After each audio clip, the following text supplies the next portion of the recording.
The webinar will begin shortly. Please remain on the line.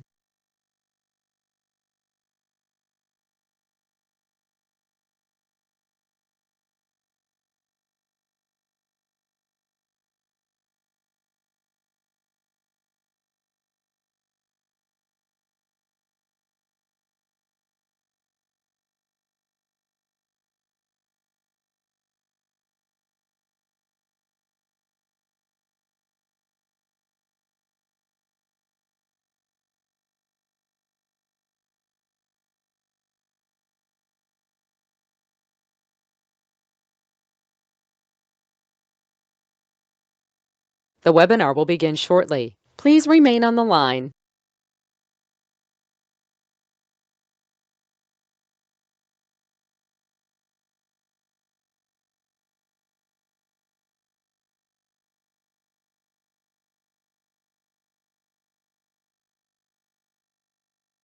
The broadcast is now starting. All attendees are in listen-only mode.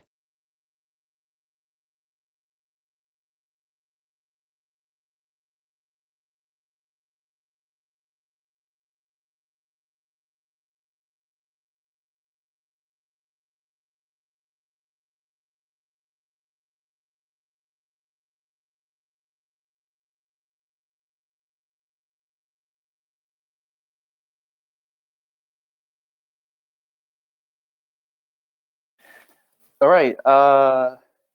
Good morning, everyone. So this is Mao speaking, and we're going to have a webinar about our single-axis motion control module that we just recently released. And I'm going to talk about a little bit detail and some hands-on about this module today. All right.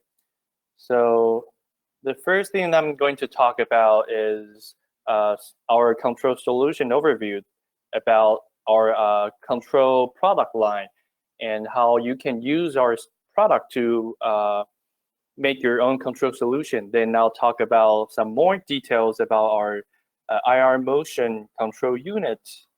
And then I'll give a short walk about how you can start a new project about using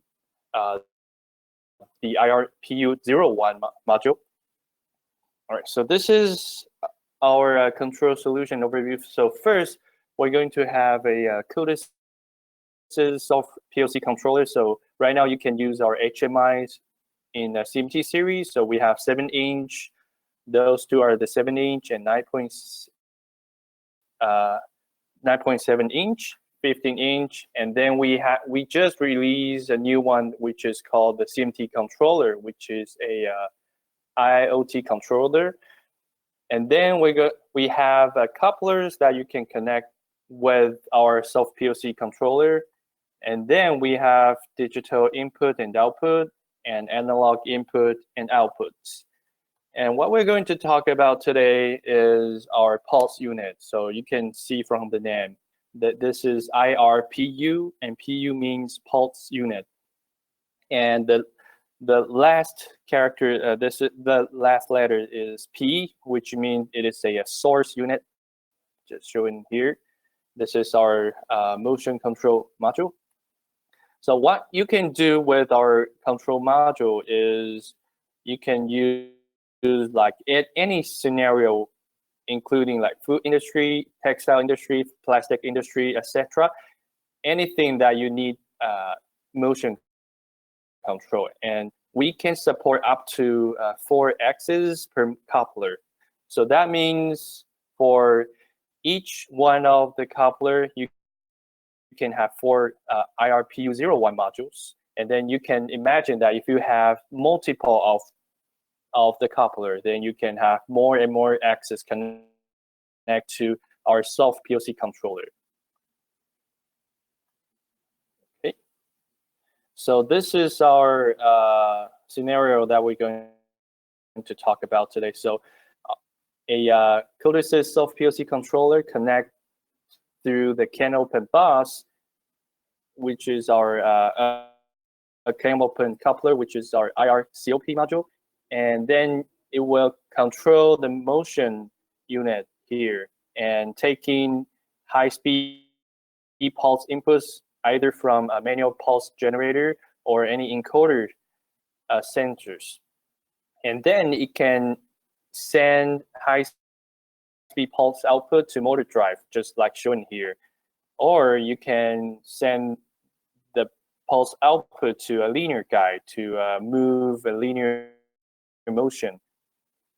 So this is a more detailed look at our pulse module.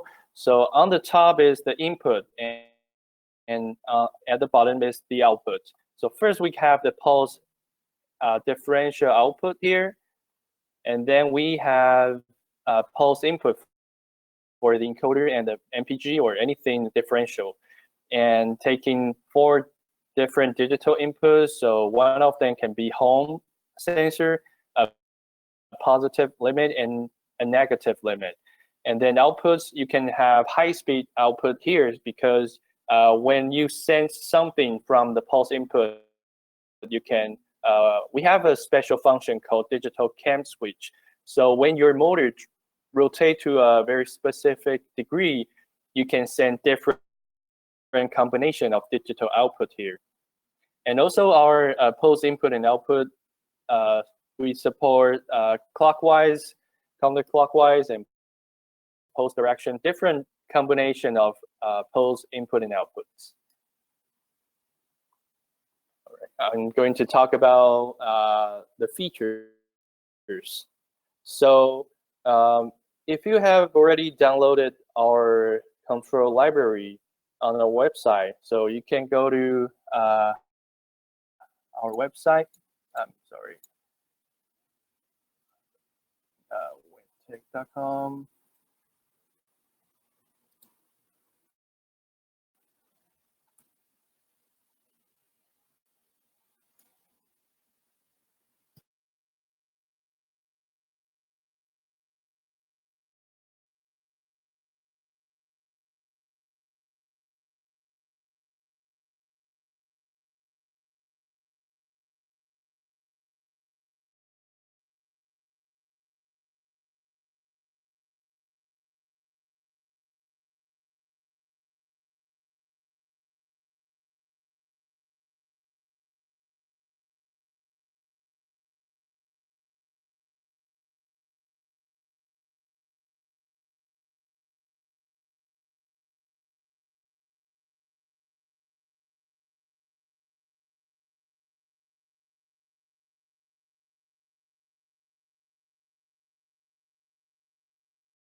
Okay, all right. So we just had some technical issue with the audio. So coming back to the website.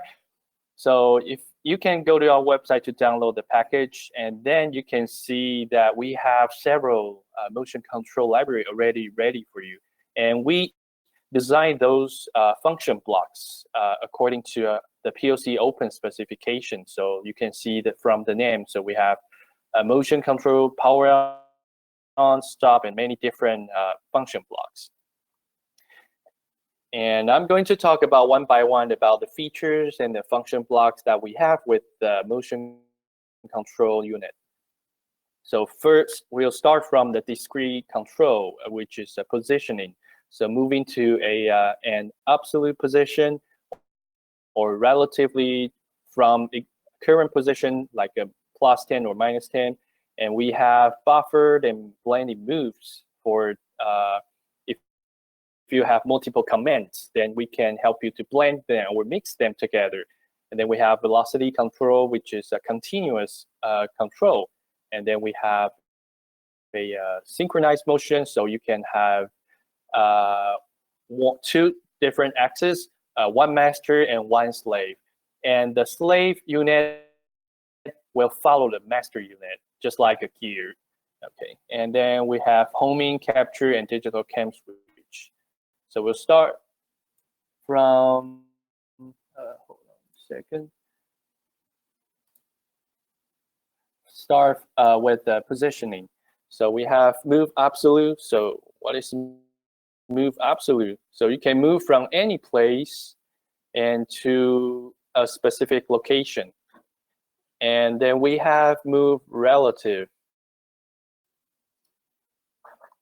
So you can move relatively to the right and to the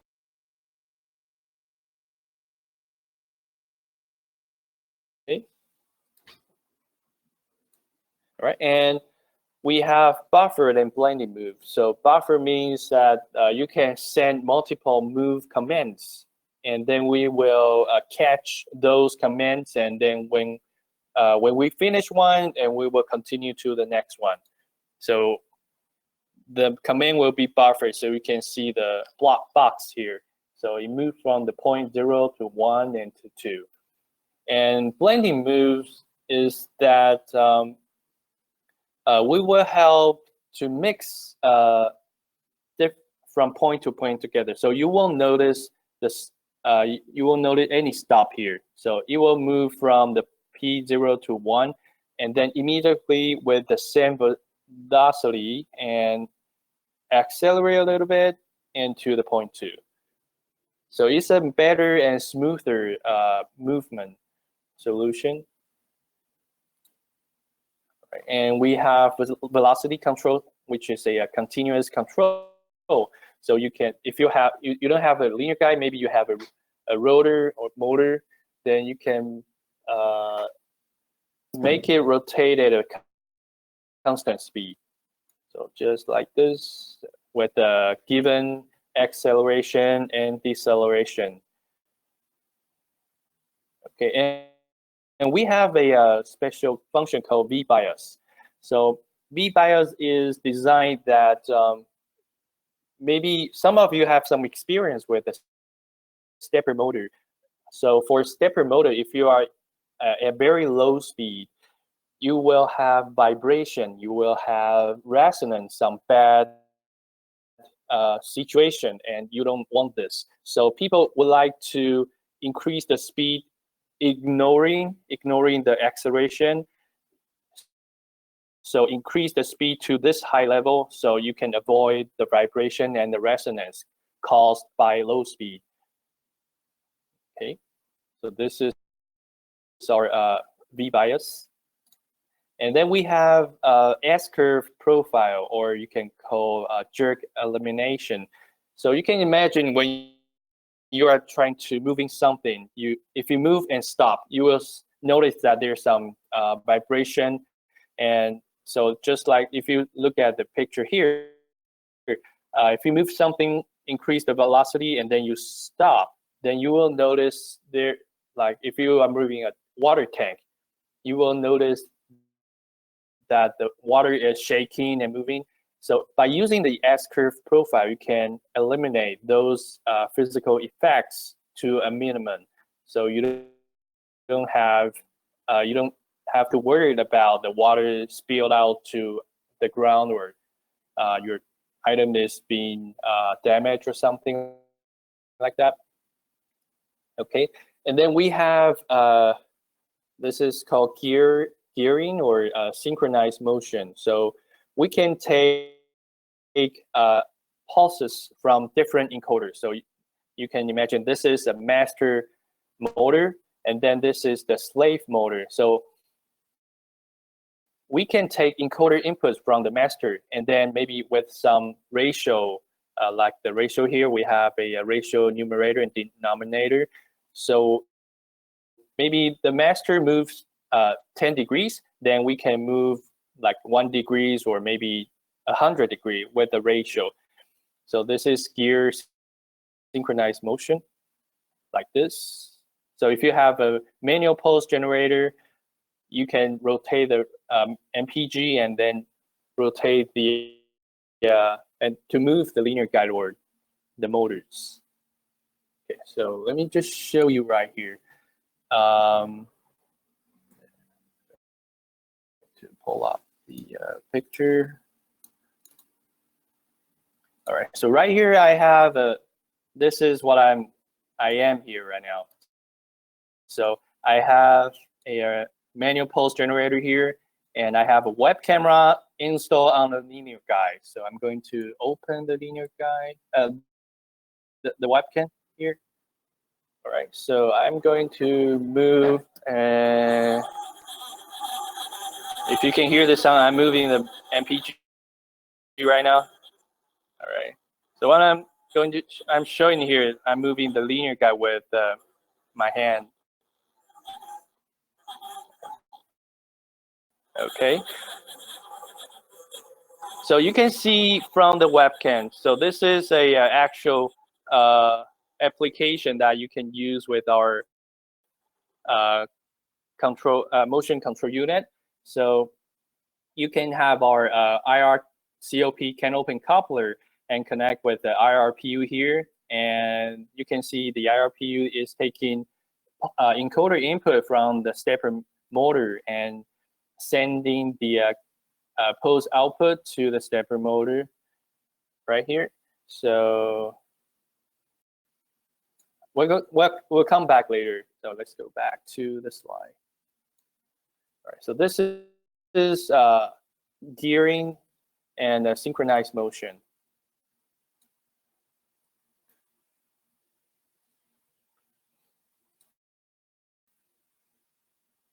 Okay, all right, and we have also a feature called homing. Well, everyone has homing, and we follow the same specification designed in CIA 402. So we have 37 different homing modes. So you can move, you can either reach the home from the positive or from the negative limit. Okay. And we have a special function called capture. So because we have digital inputs on our motion module, so we can take an induction sensor here.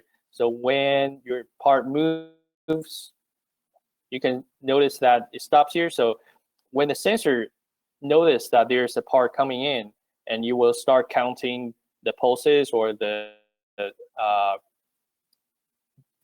time, and then until the object moves to the end, then it will tell you the number of pulses that has been done on the motion module, and also the time that the object run on the conveyor. Okay, and then we have a feature called digital cam switch. So if your motor rotate, and then once it rotates to a different zone, then you can set a different combination of digital outputs. Okay, so this is our digital cam switch. So when your motor run to this zone, then you can have two digital output to be on, and then when you rotate to this zone, then you can set those two digital output to off. So this is our digital cam switch feature. All right, so those are the features that we currently have with our IRPU modules. And of course, we're going to have some more in the future, but right now that's what we have here. And then I'll talk about the wiring for the IRPU module.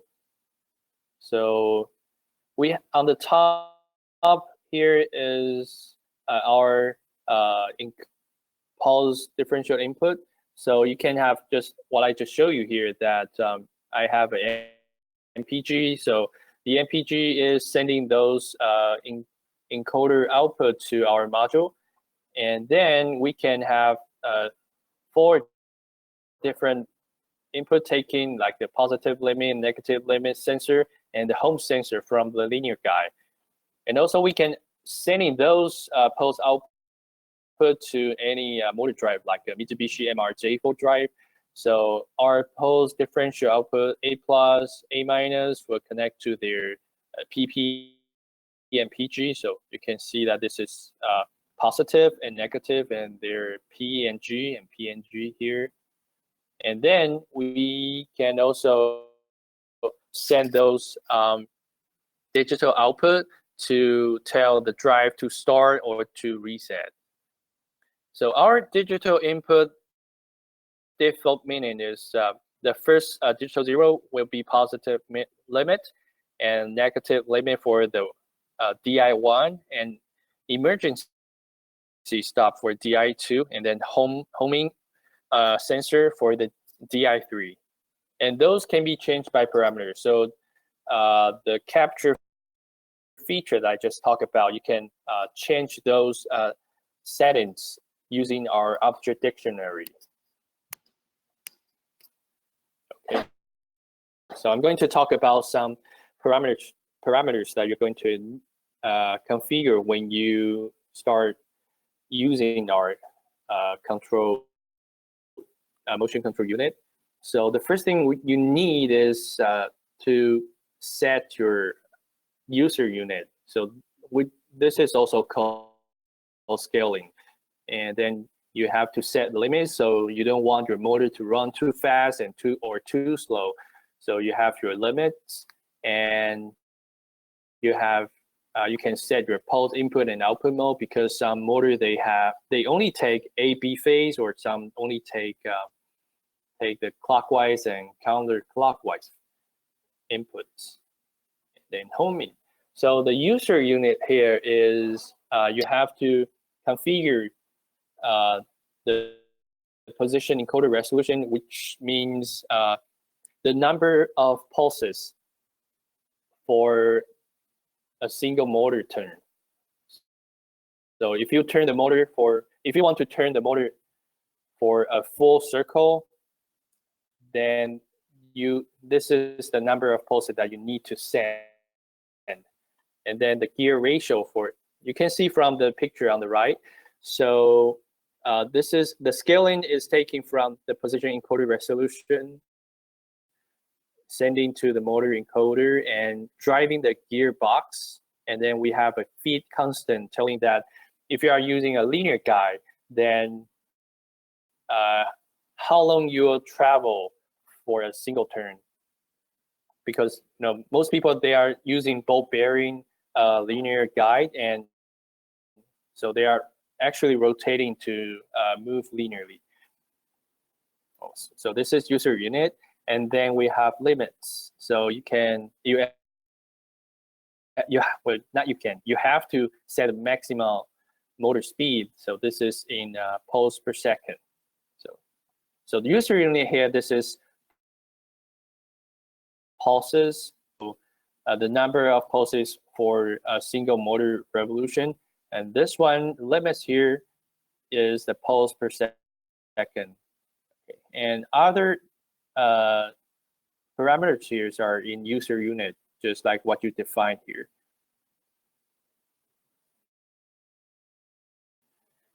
Okay, input and output mode. So our pulse mod, our motion control unit, we support clockwise and counterclockwise signal, pulse only, and pulse interaction, just like here. So if you are moving forward, then you can notice that phase speed is at low, and then if you're moving backward, and then the phase speed will be high. And A/B phase is that the phase A will run faster than B, that means forward. And if phase speed runs faster than A, that means backward. This is you have to configure those pulse input and output method before you start using our IRPU unit. And then homing. So you can set the homing method that is defined in CIA 402 specification, and you can set the homing acceleration and offset for the homing. Okay, so I'm going to open up codices so you can understand how you can start from scratch and use our IRPU module. And before we open up codices, so we need to understand that there is a state machine that we're going to have internally. So if you start the motor like power on, and it is in disabled state, and then you have to call the MC power function block. then you will enable it, then you will go to a standstill state. Then you can call homing because you need a reference for the absolute motion. And then you can do some discrete motion. And after you're done with the discrete motion, you will come back to the standstill state. So this is the state diagram. So the motion control will move from one state to another and backwards. So like if you are going to discrete motion by calling a function block here, moving move absolute or move relative.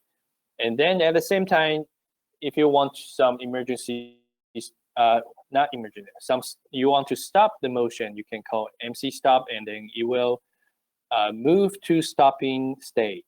And when the stop is done, it will go back to the standstill state. Okay, so if you have some problem with your motor, then you will go to the arrow stop state. Then you have to reset it and then re-enable it with the MC power function block. Okay, so what you have to do, well, actually those are already documented in our user manual. So if you open up our user manual here, so there's a quick start section in the manual. So I'm going just to repeat the same steps that we have in the manual so you can get the real, see the actual steps that we have to do. Okay, right here. All right, so I'm going to start a new project with codices. And then I'm going to use our built-in codices and using function blocks. Okay, and right here I'm going to, because right now PLC is standalone, no outputs. So I'm going to add a CAN bus, and on the CAN bus I'm going to have a CAN open manager. Okay, and with the CAN open manager we're going to have an IR coupler, CAN open coupler, and remember that you have to choose version 1.3 or higher. At the device. All right, so then you can over here you still have nothing, so then we move on and add some access here. So if you have other IR modules, you can add it here, and we're going to have a PU01 here. So because for one coupler we can have up to 4 different axes. So you can see 0, 1, and 2, and 3 here. And you can insert in any place along the IR module. So you can have maybe like a digital input and then have a second axis. Or you can have different other remote IO modules. Okay. And then you add the third axis. Okay, they don't have to be the first, or they can be anywhere, because anywhere along the IR modules, because we have a special iBus system, so they all communicate at the same time. So it doesn't matter which place you insert the PU module. So let me just clear up those things. All right. So right now I'm done with the module editing and come back to the PLC program. So I'm going to right here open up the library manager. We're going to use our Weintek codices library here. Okay. When you're done with the adding, you can see that we have some MC library and analog. And in the MC motion control we have several function blocks here. If you want to see how you can use with different parameters, you can check out the documentation here, like home and the hold and the power on. So you can see that we take, it's a typo here, but it's input. So we need a axis reference. So for every function block here, we define here, you need an axis reference. So in our PLC program, we're going to have a axis, and then this Weintek axis reference line, and we're going to have an MC power. Okay, and we can have a move absolute here. Okay, so I can just add a box here and use the NC power to power on our motion module. And the axis here is the axis that I just add. And the enable here, let me just add another enable power.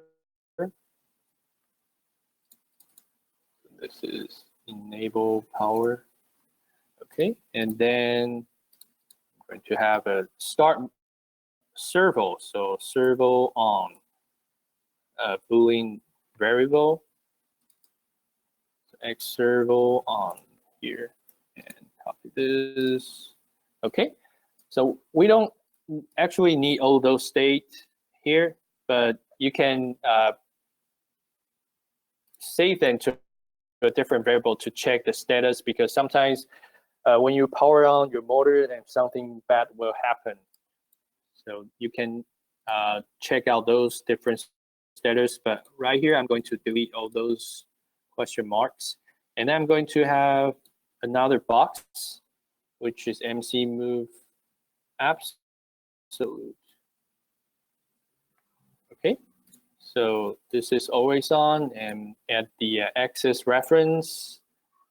And to execute the move absolute, I need a run absolute here.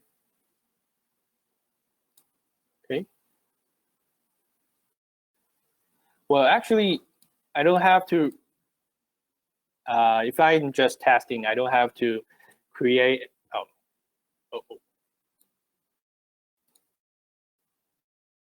I just, okay, something bad happened with the program right now. I just run into the bug in codices, but well, never mind. I'm just going to open up the existing project that I have right now. So this is the one I just showed you through the webcam. So let me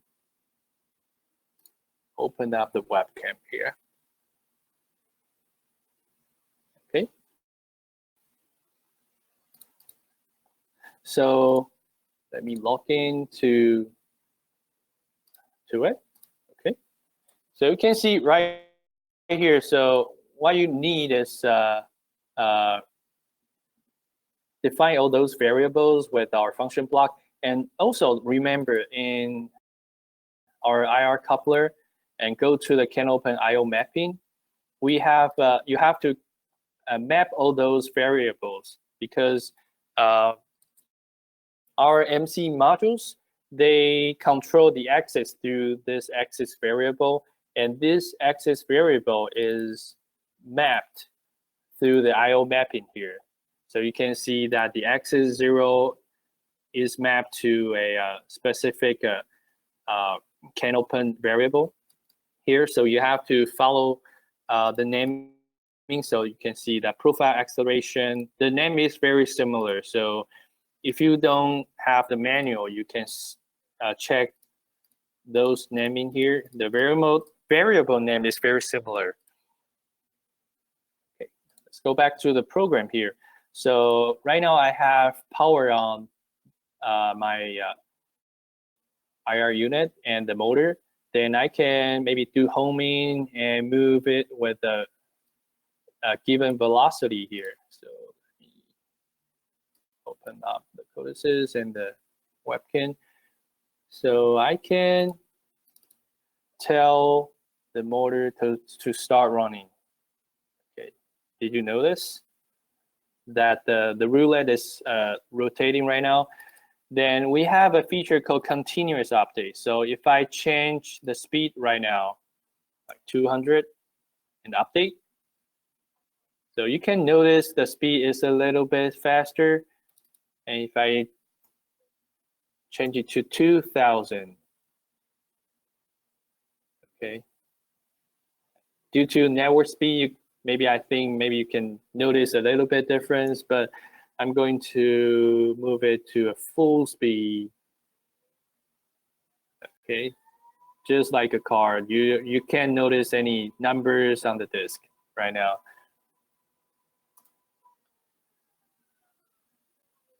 All right, so this is how you can use our function blocks. So with the execute to run the jog, the move velocity, and change the speed on the fly using our continuous update. Okay, and if I want to stop it, I can turn the execute to false. All right, and also we have a move absolute. So we can tell the motor to run to a specific location. Okay, this is 1,000, and let me do it 2,000. Oh, I have to turn it off and turn it on. Okay, and also I can tell it to back to the home. Okay, so this is move absolute. And also we have move relative, and this is pretty much the same. So I can tell you to move to 1,000 pulses. Okay, or I can tell you to maybe 4,000 to make a run, make a complete circle. Okay, so this is our function blocks that we have with our motion control libraries.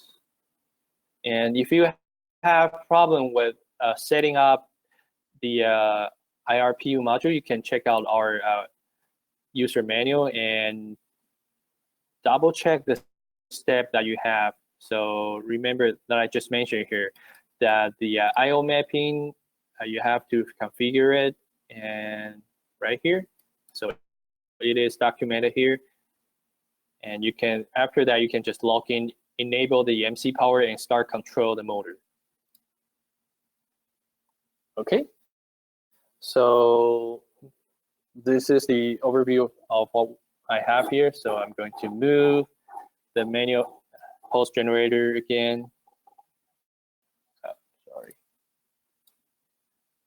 Okay, so if you are looking at my camera, you can notice it is shaking a little bit. So that is the thing that I told you, that at very low speed, the stepper motor will have some vibration and resonance. So let's move more and more, just like camera control. Okay, so you can see on the left, I have another CMT 3090 controlling the linear guide, and I have the another 3072 to control those motors.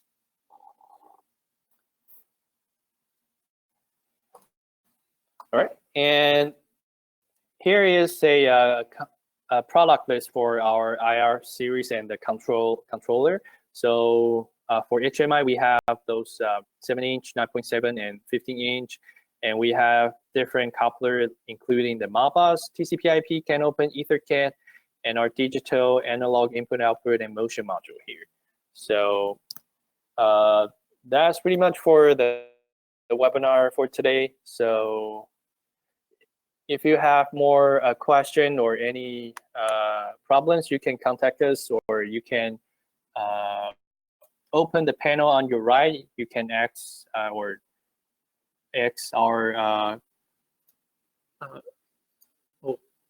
access any questions.